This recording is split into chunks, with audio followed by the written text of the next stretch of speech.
Come on, let's do it. Let's do it. There she goes. There she goes. Hey guys, how you doing? Welcome back to the channel. This is a little vlog for our daily trip here in the Upper Peninsula, Michigan. And today's adventure is rightly named the Adventure Mine. And let me get you in here so you guys can see this better. Hopefully this will come out good. This will come out good. So Adventure Mine, guided tours. This is really cool. We came here probably 5 years ago, 6 years ago, and we stumbled across it actually, and we loved it. We did a small tour because the kids were younger.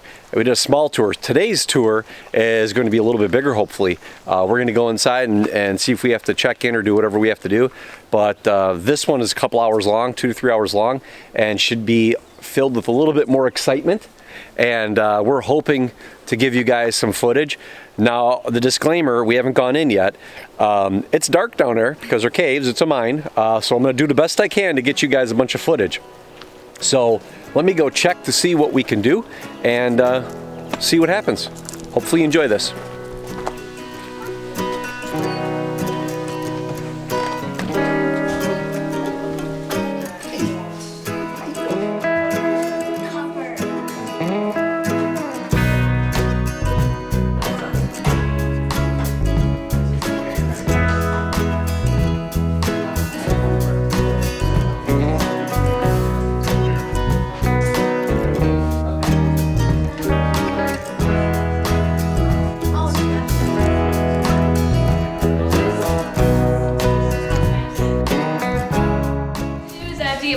All set up with gear here, so they're gonna look just like me. Prospectors, if you want, you can have a nice red MSA and then take a look around over here. I'm gonna wear the hard helmet on my head. Put like 50,000 of these on. Alright, so I'm your tour guide. My name is Maria. This is Adventure Mine. Lots of people think we renamed it Adventure Mine, but we actually didn't. The miners named it Adventure Mine in 1850 when they opened it up because it's such an adventure here. She's expecting pity laughs there. Please don't. No, I got better jokes for you guys. So we were opened up in 1850. We closed in 1920. We were mining copper for most of that time period. So roughly 70 years or so. Surprisingly enough, all the copper that was brought out of this mine is less than the amount of copper still in our mine today. We'll actually be able to see a couple of pieces of copper when we actually go into the mine.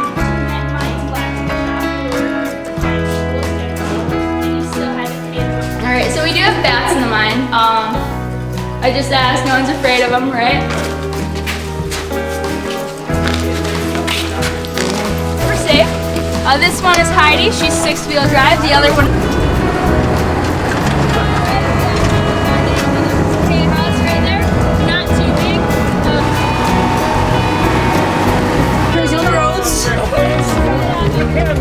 have the driver hold it and you can just fuck me. I gotta do the wiring for it.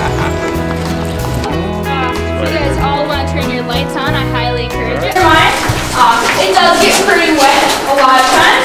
So the best place to walk is right down the middle right here. Here's calcite. This green right here is epidote, and this red is potassium feldspar. These are the main 3 minerals we have in here. If you take a look up, right about here, you'll be able to see a skylight. That's what actually gives this stope its name. This gives it the name of Skylight Stope. It's gonna have to jump. Yeah, you guys are lucky. Everything else is going that way.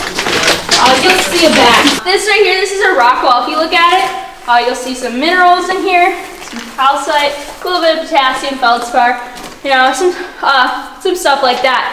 What you won't find in any of these is copper. So this is all just rock without copper in it. Sometimes it's called waste rock. But what happened is the muckers, they didn't want to put these into the tram cars on upper levels. So what they do is they practice their rock wall making skills, because on the lower levels, these are used as retaining walls. So up here, they put these up against the walls. They're so well stacked because if it fell over, they'd have to just build it all over again. Nobody wanted to do that. So this right here, this is a tiny little drill scar, but this is what we use for all our examples. If you want to see what an actual drill drill steel, I apologize, I just called that a drill scar. Drill steel looks like in comparison to a Cornish miner. Most of my relatives were Cornish miners. They worked in this area, so I am their size. This right here is an actual drill steel that they would have used. So what they would have done, so I'm just going to hold this right here, is they would have held this. If they were working on tunnels, it would have been like our display over there. But most of the time they were working on stopes. So they're holding this at a 45-degree angle. No one really wants to do that for 10 hours. It's at the end of the tunnel. My only rule is that you guys all have to keep your helmets on at all times out here. Sorry about that, folks. And we really want to keep all our railing. You had a small one. Just small. You had a small one. I promise I didn't lose yours. Because here it is. A nice big one. So what you're going to do is you're going to take your figure eight right off. You're going to loop it around so this tail is on the right hand side because everyone here is right-handed. You're going to put it in. It's going to be a little hard for anyone with a small figure eight. You're going to pull it a little snug in there. Put it right back on to your carabiner. If you have one like me, you're going to tighten it up, but you're going to tighten it just until it stops moving. It's so cold down there that if you continue to tighten it and you make it sure it's super snug, it'll actually freeze down there, and you won't be able to get it undone until we actually leave. So then you'll be swinging around with that figure eight. Nobody wants that. Take a big step up onto our grate here. Keep your feet shoulder width apart, and then you're going to slowly walk down until your butt's on the ground. Then take that big step right here. And then slowly release and walk down.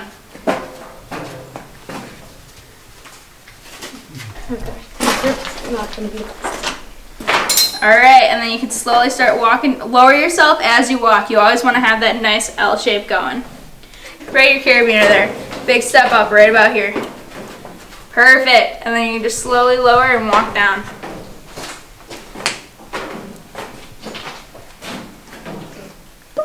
Alright. Do.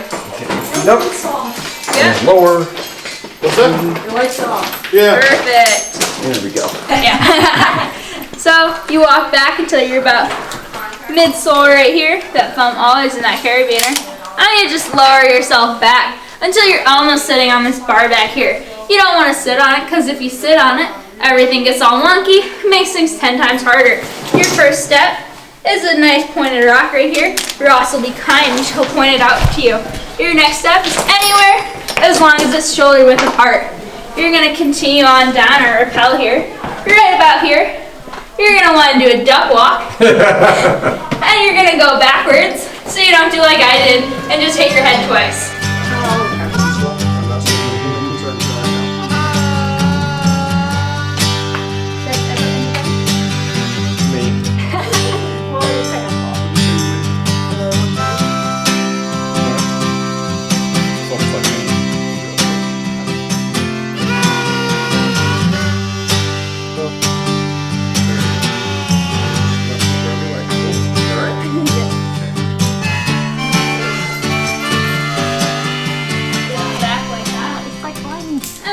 Clip into the other rope. If you're super short like me, you're gonna have to pull this rope towards you. It's totally okay. It's got lots of stretch. It'll move. Come on down here. If you take a rock, it's totally okay. It'll just hit me in my steel toes, so you don't have to worry about yelling rocks.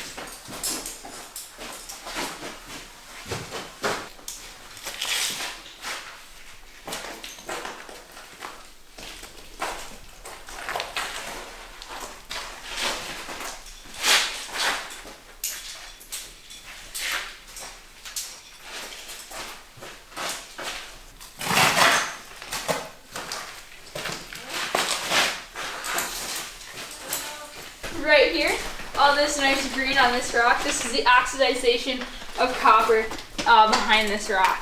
Easiest way to go across though is our model walk. 1 foot right in front of the other, right down the middle.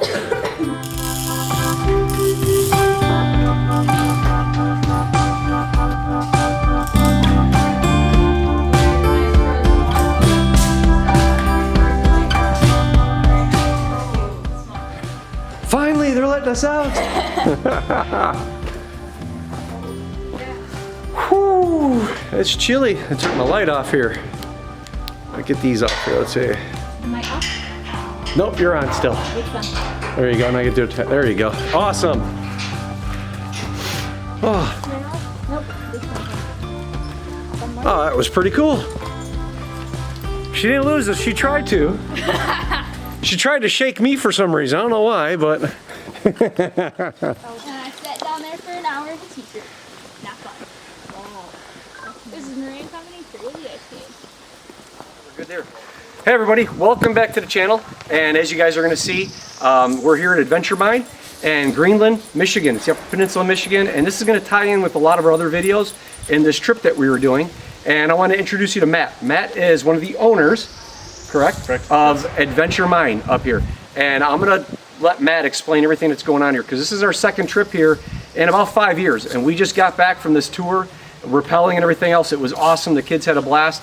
So there's a lot of other things here that I think are worth learning about for Adventure Mine and what Matt's been working hard with and doing. So Matt, nice to meet you. Good. It's Good to meet you too. Good to meet you. You don't remember me because of course we're one of thousands of faces, but we remembered you. Well, good. I'm glad, because yeah. it was really nice. So as I was mentioning earlier, the 3 key things that I wanted to touch on is what you offer here at Adventure Mine. But first and foremost, how did you acquire Adventure Mine? How did it all happen? It's always the most popular question.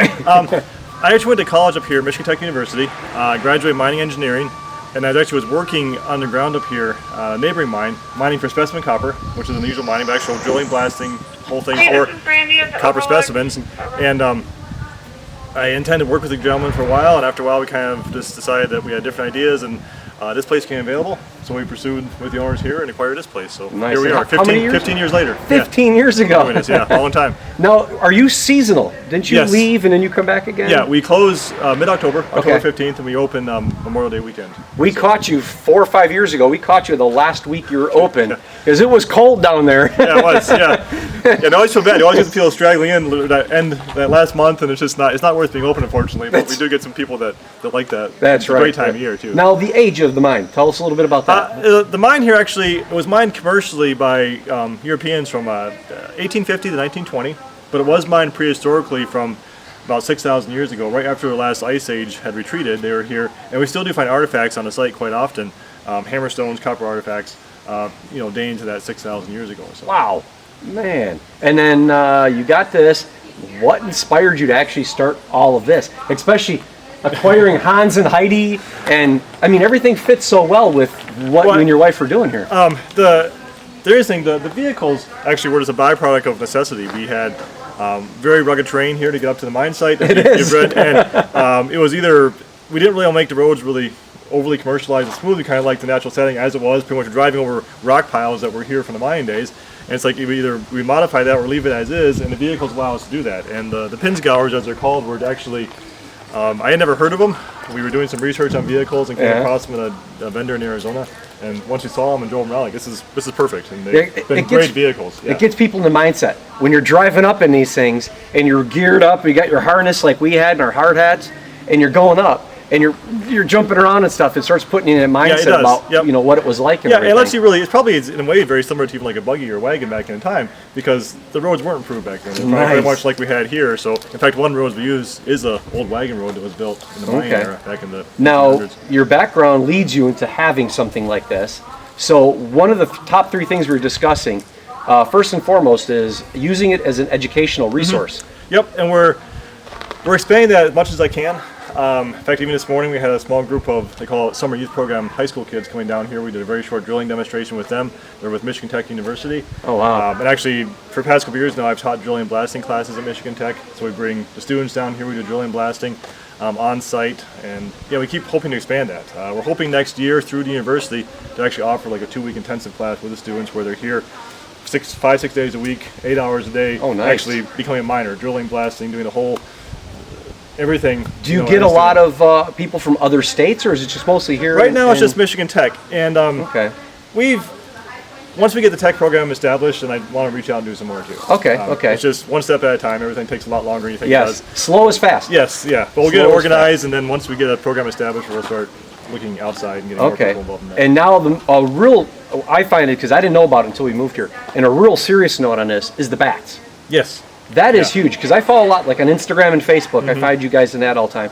But you put a lot of stuff out, all about the bats and the white nose. Yep. They call it. Tell us about that. So the white nose fungus, if you're not familiar with it, is a European fungus. It came to the United States, well, probably 9 years ago now. Okay. This is decimating the U.S. bat population. Unfortunately, here it affected our mine. Probably 4 years ago now. We had about 35,000 bats. We used to be the third largest colony in Michigan here. Unfortunately, because of that, even though we tried protocols and procedures, we kept it out of the mine a year longer than some of the other surrounding mines, but once it gets in the area, it's too late. But that has knocked our bat population from 35,000 down to a couple thousand. Wow. But we're still working with the DNR. We're still actively, we do a lot of bat habitat protection. We build gates on abandoned mines. So the DNR usually do 1 or 2 projects a year with the Department of Natural Resources. Gating old abandoned mines to keep people out because they transfer that fungus around, but let the bats access.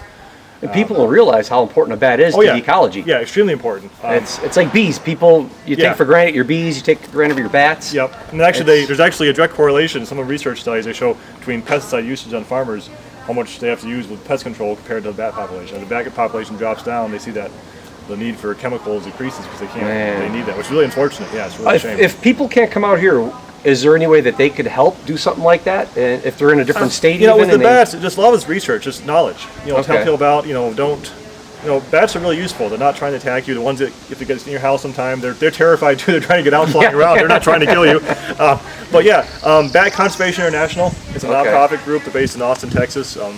Usually go by BCI, but if you Google that, you'll find them. And they have lots of programs from bat houses to donation they need support to everything else you can do. Okay. That's a great way to support the cause and learn more about the cause. Okay. And then the last thing is the bicycles. That's the fun part.